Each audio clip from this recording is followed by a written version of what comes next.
E aí galera, beleza? Estamos aqui para mais uma videoaula do canal do Professor Vinícius. E o tema de hoje é Brasil, Colônia. Mais especificamente vamos falar sobre o período pré-colonial que vai de 1500 a 1530, ok? Mas antes de começar os nossos conteúdos, vá embaixo, se inscreva, curta os nossos vídeos, compartilhe o nosso material para que a gente fortaleça o canal e produza cada vez mais material para você. Vamos à aula? Então, aqui é o canal do Professor Vinícius. Vamos dar início a mais uma aula, falar um pouquinho da história do Brasil, mais especificamente o Brasil colonial, lá no início de nossa trajetória, com a chegada dos portugueses aqui. E mais especificamente ainda vamos falar do período pré-colonial, que são os primeiros 30 anos após a chegada dos portugueses ao Brasil. Queria salientar para vocês, queria observar, chamar a atenção. A história do Brasil Colônia será dividida em vários vídeos, então esta é a primeira parte. Então vamos lá. Bom, como eu disse a vocês, o período pré-colonial vai de 1500 a 1530. São os primeiros 30 anos da presença dos portugueses no Brasil. Os portugueses chegaram ao Brasil graças à política mercantilista que estava sendo adotada pelos países europeus naquela época. Que época? A Idade Moderna. Bom, o que era a política mercantilista? Os governos europeus adotaram medidas para acumular capital, ou seja, acumular dinheiro. E quanto mais dinheiro ou capital você tinha, mais poder. Ou seja, eram meios de fortalecer os governos nacionais lá na Europa. Bom, e que meios eram esses em que os europeus queriam acumular dinheiro para fortalecer o seu governo? Primeiro, acumular metais preciosos, como vocês estão vendo aí na imagem, né? Ouro e prata. Lá na Europa, naquela época, já as minas de ouro e prata já haviam esgotado. Então era necessário ir a outros lugares em busca dos metais preciosos que não havia mais na Europa.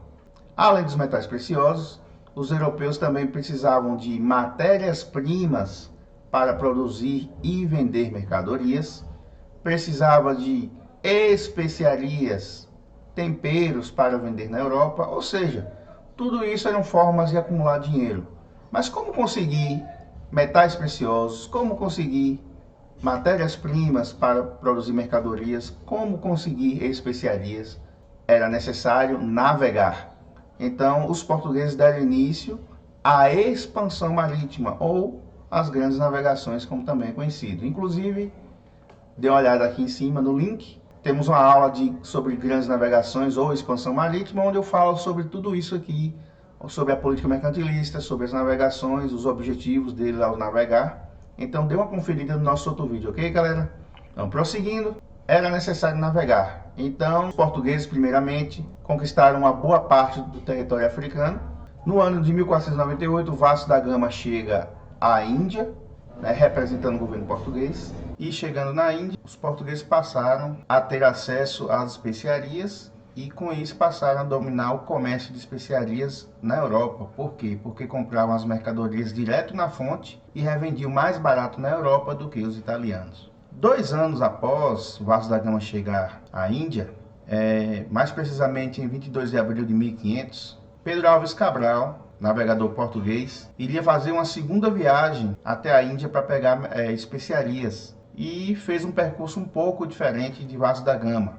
Pedro Álvares Cabral se distanciou mais do continente africano e terminou chegando à costa, ao litoral brasileiro, onde hoje é Porto Seguro. Então, dessa forma, os portugueses chegam ao Brasil e tem início então a colonização portuguesa da América.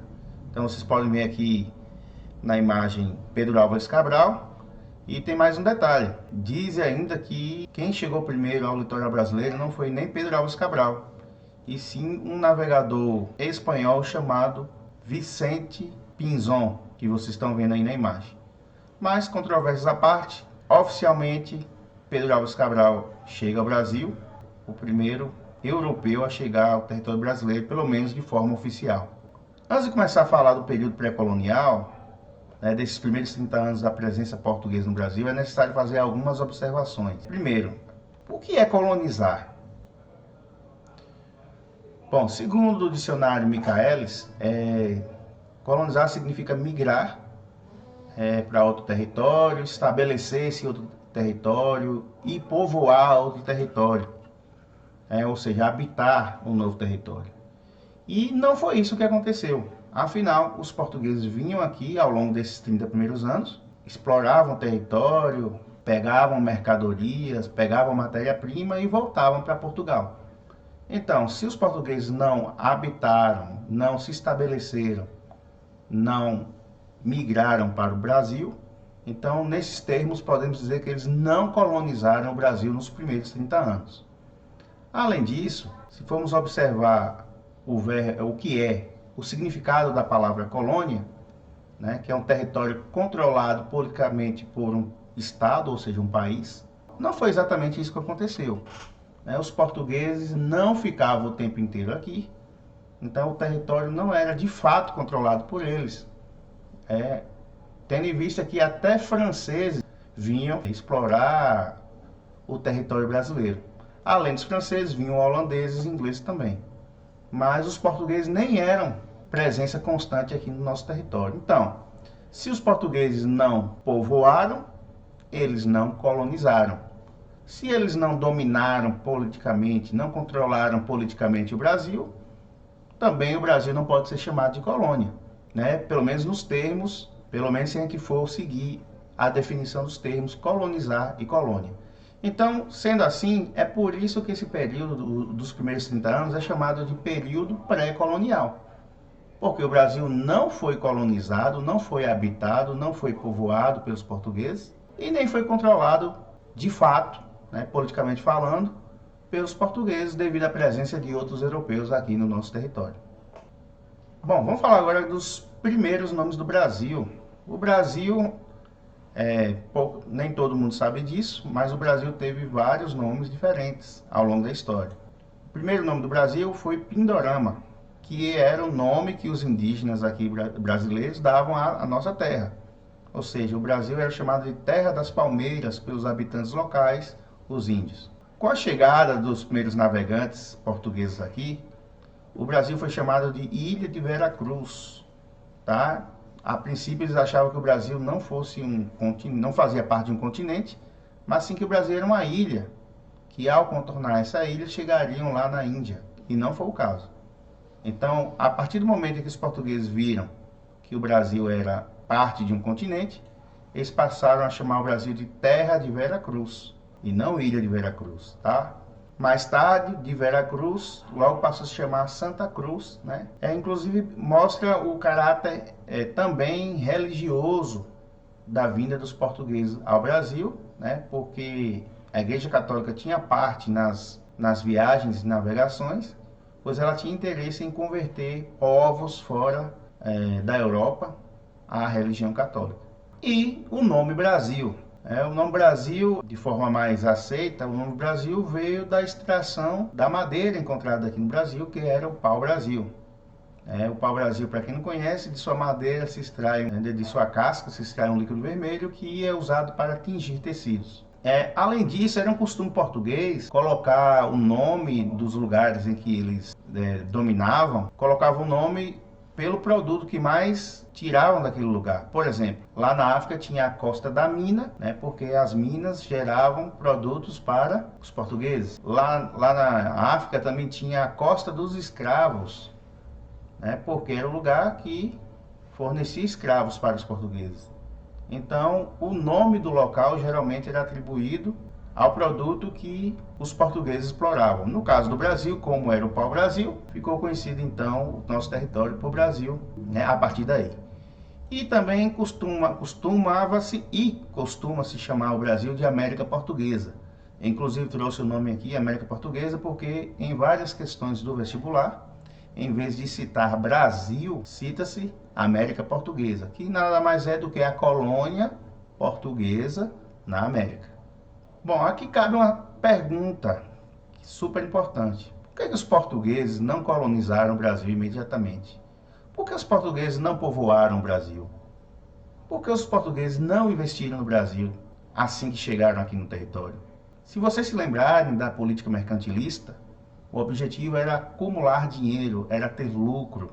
por causa da política mercantilista, os europeus começaram a navegar atrás de metais preciosos, atrás de especiarias, atrás de matérias-primas. E não foi isso que foi encontrado aqui no Brasil, né? Os portugueses, por mais que andassem, navegassem pelo litoral, tivessem contato com os índios em várias partes do território brasileiro, não encontraram ouro nem prata em quantidade suficiente para investir no Brasil. Além disso, os portugueses preferiram investir no comércio de especiarias lá na Índia. Ora, ia-se investir no que era mais lucrativo. Portugal também era um país pequeno, tá? Não tinha ainda uma estrutura gigante para poder dominar, investir em vários mercados ao mesmo tempo. Então, preferiu-se investir na Índia, que já era um mercado consolidado, tá? Já era lucrativo, então não tinha por que deixar de investir lá na Índia para investir aqui no Brasil. Tá? Então vocês veem aqui a imagem, né, de um mercado na Índia que fornecia aos portugueses as especiarias que eles revendiam na Europa. Bom, e o que foi que os portugueses fizeram nesses 30 primeiros anos aqui no Brasil? Os portugueses investiram em expedições, tá? As primeiras expedições entre 1501 e 1503 foram as expedições de reconhecimento do território. Então, o governo português nomeou Gaspar de Lemos, tá? Ele, com a sua frota de navios, percorreu todo o litoral brasileiro, anotando distâncias, entrando em contato com os indígenas, procurando metais preciosos, dando nome aos lugares. Então, se vocês verem que os mapas antigos já vêm com o nome dos rios, montanhas que eles iam avistando pelo caminho, tá? Então todo o percurso feito pelos portugueses eram anotados para que depois eles elaborassem um mapa do território brasileiro. Então, Gaspar de Lemos veio aqui em mais de uma oportunidade, fez esse processo de reconhecimento do litoral brasileiro para passar as informações ao governo português. Na sequência, o rei de Portugal autorizou outras expedições, dessa vez para retirar no Brasil a primeira fonte de riqueza que eles detectaram, que foi o pau-brasil, como já citei agora há pouco. Então, entre 1503 e 1511, Gonçalo Coelho chefiou algumas expedições para retirar o pau-brasil, e depois essa missão foi passada a Fernão de Noronha, ou Fernando de Noronha, como vocês conhecem melhor o nome, né, abrasileirado. Então, o que acontece? Essa retirada do pau-brasil foi importante porque começou a se estabelecer uma relação comercial com os indígenas. Então, como era o acordo? Os índios iam para as florestas, retiravam o pau-brasil, transportavam até as caravelas ou as naus portuguesas, tá? Como vocês podem ver nas duas imagens, e essa madeira era trocada pelos índios por mercadorias, facas, facões, machados, enxadas, espelhos, colares, ou seja, diversos produtos. Inclusive, o índio percebeu que o metal era de grande valia para o seu trabalho cotidiano, pois os instrumentos feitos de metal eram muito mais eficientes do que os antigos instrumentos de pedra que os índios utilizavam. Então, esse comércio entre portugueses e índios ficou conhecido como escambo, tá? E foi a forma de comércio predominante durante esse período pré-colonial. Depois de 1511, os portugueses vieram para o Brasil com menor frequência. Então, franceses, holandeses e ingleses começaram a frequentar o litoral, o território brasileiro, e a manter o mesmo comércio que os portugueses faziam com os índios, ou seja, o escambo.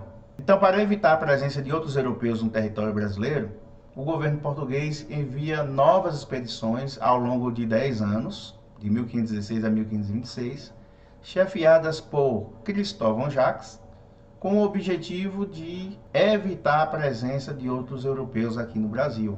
Essas expedições eram chamadas de guarda-costas. Então, os navios de guerra portugueses, as naus, vinham pelo Oceano Atlântico e viajavam por todo o território, todo o litoral brasileiro, apreendendo navios de outras nacionalidades, prendendo as mercadorias, tomando as mercadorias, prendendo os tripulantes, ou seja, tentando fazer uma varredura, digamos assim, do território do litoral brasileiro. Porém, nós vimos que essa atitude do governo português não foi eficiente, porque essas expedições guarda-costas vinham em alguns momentos do ano ao Brasil, mas durante o ano eles não estavam aqui presentes, e ingleses, holandeses e franceses continuavam praticando o escambo com a população indígena brasileira. Era necessário povoar o território brasileiro, era necessário colonizar o território brasileiro para manter a integridade do seu território, manter a posse do seu território. A partir de 1530, os portugueses resolveram colonizar o Brasil. Mas por que mudaram de ideia? Basicamente, houve 3 motivos principais. Primeiro, como eu havia acabado de citar, o medo, o receio de perder a posse do território, devido à presença de outros europeus. Aqui na imagem mostram franceses praticando o escambo, a troca de mercadorias e favores com os índios. Então, se os portugueses não viessem imediatamente povoar e defender o território brasileiro, outros europeus iriam tomar conta daqui. Segundo, o comércio de especiarias, que em 1500 era lucrativo, em 1530 já não apresentava tanto lucro, e terminou a entrar em decadência. Então, se antes não se investia no Brasil porque era muito mais interessante investir no comércio de especiarias lá na Índia, agora que esse comércio entrou em decadência, os olhos dos portugueses se voltaram para a América Portuguesa, que é o Brasil. E o terceiro motivo foi a descoberta de metais preciosos nas terras espanholas da América do Sul. Bom, para quem se lembra daquele vídeo das grandes navegações, houve um acordo entre portugueses e espanhóis chamado Tratado de Tordesilhas, que dividia as terras. Então, as terras a leste da linha pertenceriam a Portugal, que no caso é a parte que os portugueses já estavam ocupando entre 1500 e 1530, estavam a oeste da linha, eram as terras pertencentes à Espanha, ou seja, todo o restante da América do Sul. Desde que chegaram aqui, os portugueses ficavam sabendo dos índios daqui do Brasil que num reino distante havia muito ouro. Então, desde que os portugueses chegaram aqui, eles enviavam expedições por terra, explorando todo o interior do continente, buscando esse reino de ouro que os índios citavam. Só que todas as expedições ao interior do continente, nenhuma obtiveram sucesso de encontrar esse reino de ouro. Por outro lado, os espanhóis começaram a explorar o continente sul-americano pelo Oceano Pacífico, e aqui nessa cadeia de montanhas que vocês veem no mapa, chamada Cordilheira dos Andes, os espanhóis encontraram um povo chamado Incas. Os Incas tinham muito ouro. Além dos Incas terem muito ouro e muitos metais preciosos, os espanhóis terminaram descobrindo na cadeia de montanha, no meio da cadeia de montanhas, uma região chamada Potosí, tinha quantidades gigantescas de prata. Ora, os espanhóis encontram em suas terras ouro e prata. Será que os portugueses também não encontrariam? Só dá para saber se eles viessem habitar e explorar o território brasileiro. Então esse foi o terceiro motivo que levou os portugueses a colonizar o Brasil, a povoar, a explorar o território brasileiro. Era encontrar metais preciosos. Então, a partir de 1530, os portugueses passam a vir ao Brasil com mais frequência, passam a povoar o território brasileiro. Então, a partir desse momento é que o Brasil pode ser considerado como colônia. Então, o período colonial começa em 1530 e vai até 1822, quando o Brasil alcança a sua independência. E aí, galera, espero que tenham gostado de mais esse vídeo. Nas próximas aulas falarei sobre a economia, sociedade colonial. Então, espero que vocês continuem acompanhando nosso trabalho. Mas antes de sair, vá aí embaixo, se inscreva no nosso canal, curta nossos vídeos, compartilhe nosso material para a gente produzir mais conteúdos para você. Obrigado e até a próxima.